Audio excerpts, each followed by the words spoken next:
N'importe quel domaine, le 20-80 ou la loi de Pareto, ça signifie qu'en fait 20% de vos actions vont apporter 80% des résultats. Spoiler, ça s'applique aussi au SEO et à ChatGPT et je vais vous montrer exactement comment est-ce que j'ai fait pour mon site donc Temple de la Way pour le référencer de manière efficace sans y passer trop de temps et surtout en s'aidant de ChatGPT pour les 80% d'actions qui n'apportent que 20% des résultats. Autrement dit, toutes les actions qu'on n'a pas envie d'effectuer manuellement ou on a peu de valeur ajoutée, à savoir en l'occurrence, vous vous en doutez, la rédaction.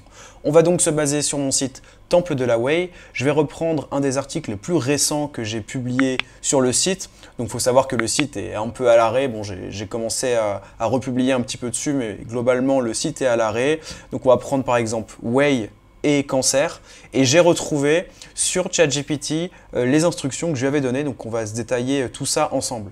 Pour le contexte, du coup évidemment, Way cancer, c'est pas un mot-clé anodin, c'est un mot-clé que j'ai identifié via SEMrush. Si vous voulez tester d'ailleurs, vous avez un lien en description. Et en fait, où je vous disais, moi, que mon but c'était de parler uniquement de Way et de cibler notamment les mots-clés qui ont un faible keyword difficulty. Et donc là, on voit que Way cancer, c'est recherché a priori 140 fois tous les mois et on a un KD de 25%. Donc c'est parfait. Vous voyez, il y a plein d'autres mots-clés aussi qu'on peut aller traiter. D'ailleurs, que j'ai traité normalement sur mon site. Way calories, Way BCA, Way avis, etc. On va y aller avant toute chose. Je rappelle, on est 950 quasiment sur la newsletter, c'est énorme. Si vous voulez avoir des conseils, des tips un peu privés que j'envoie toutes les semaines, n'hésitez pas, vous voyez le dernier épisode, je vous donnais carrément un process pour choisir ces spots en netlinking pour trier sur les plateformes puisqu'on sait qu'on retrouve un peu tout. Bref, je ne vais pas m'attarder plus sur le sujet, vous avez aussi le lien en description. Way cancer, du coup si on analyse un petit peu, on a une belle image qui a été générée par Binge Image Creator. C'est pareil, j'avais fait une vidéo YouTube à ce sujet, super générateur qui du coup maintenant tourne sur DALL-E 3 en plus, donc top qualité. Voilà, je me suis pas pris trop la tête, hein. On voit que j'ai essayé de générer une image d'une femme un peu malade avec de la whey, etc.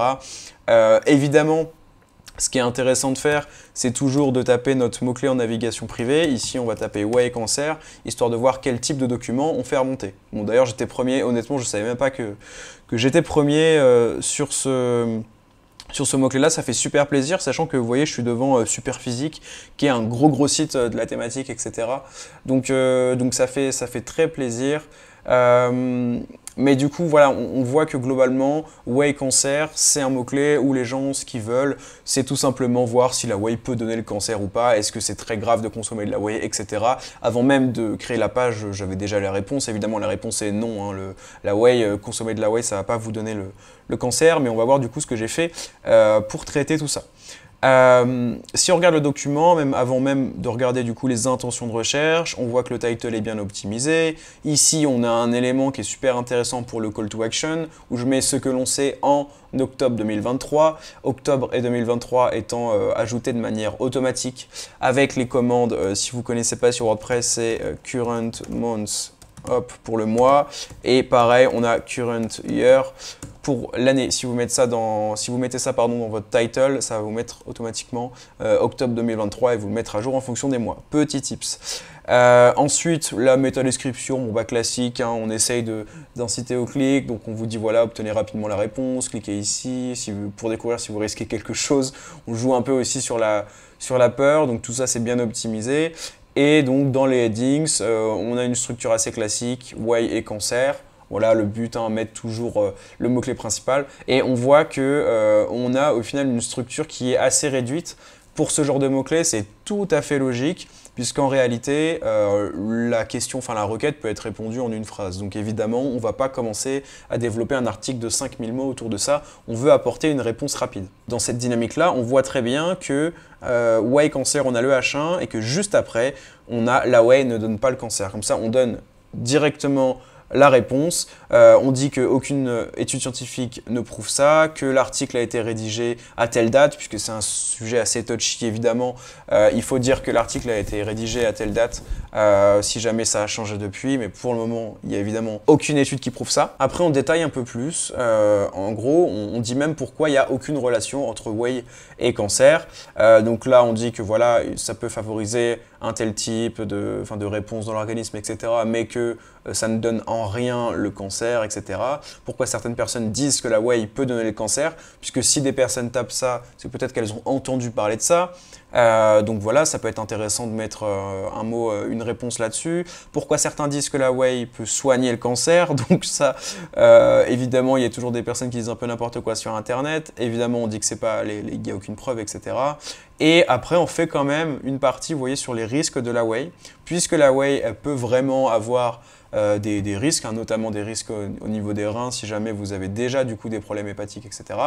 Enfin des problèmes rénaux ou hépatiques existants. Donc on fait quand même une ouverture là-dessus pour dire la whey donne pas le cancer. Par contre, faites attention à ça en gros pour aller un peu plus loin dans la réponse aux intentions de recherche. Et on cite évidemment des sources qui sont essentielles pour cette thématique qui est la nutrition, la santé. Si on va voir un peu plus près, du coup, dans le prompt qu'on a donné à ChatGPT, vous l'aurez compris, c'est un article assez concis, mais qui m'a pris vraiment très peu de temps à réaliser.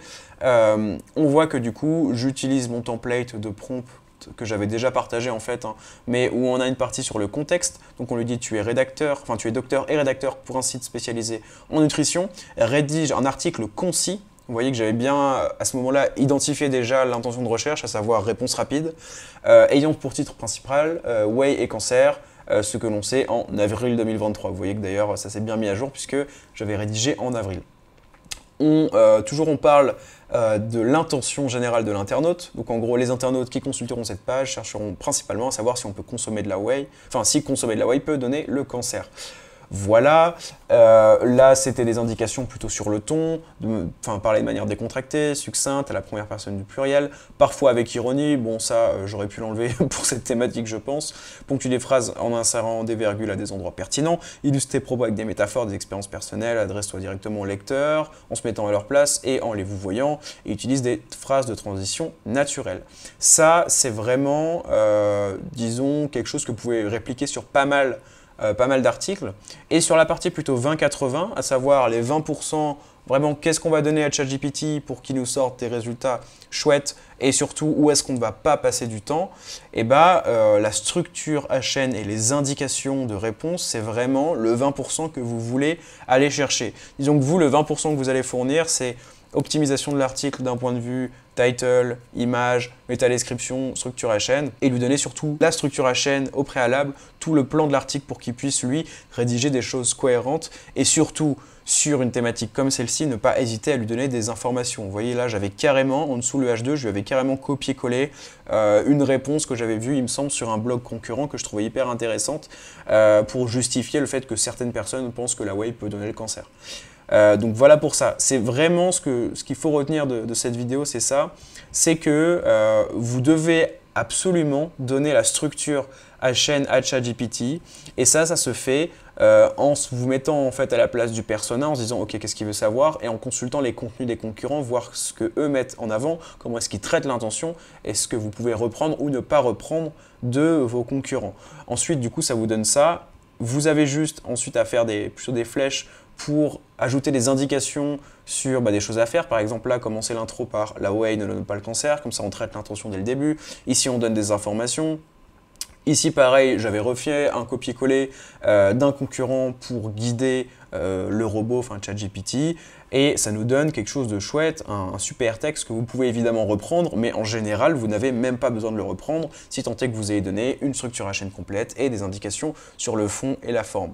Ensuite, une fois qu'on a ça et qu'on a vraiment un super article, dans cette démarche un peu 20-80, il nous reste trois aspects plutôt. Le maillage interne, comment est-ce qu'on maille cette page au sein du site. On a l'aspect indexation, donc tout simplement faire une demande d'indexation à Google, très facile. Et l'aspect netlinking, en tout cas si c'est une page stratégique. Bon, ici vous l'aurez compris, Whey Cancer, c'est pas une page top stratégique. C'est pas forcément grâce à cette page que je vais générer du business ou des revenus d'affiliation.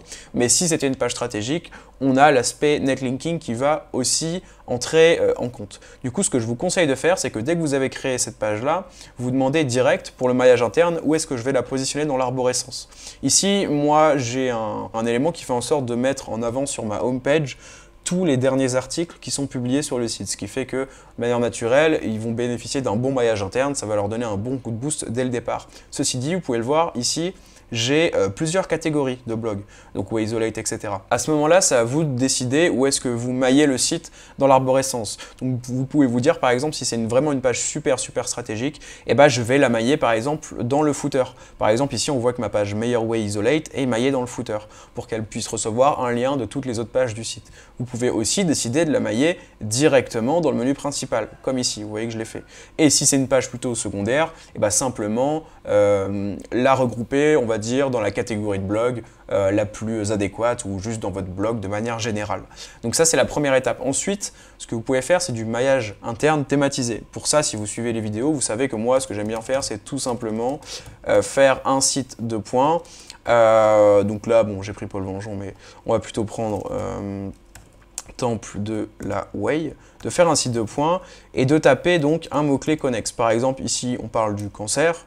On pourrait dire qu'on veut risque ou cancer ou effet indésirable pour trouver des articles qui sont proches. On va essayer de le mettre sans guillemets, mais sinon je rajouterai avec des guillemets. Ok, donc là super, on voit qu'on a des articles qui parlent de Whey Protein danger, Whey Isolate danger. On voit ici que dans Qu'est-ce que la Whey, on a une partie sur les effets secondaires.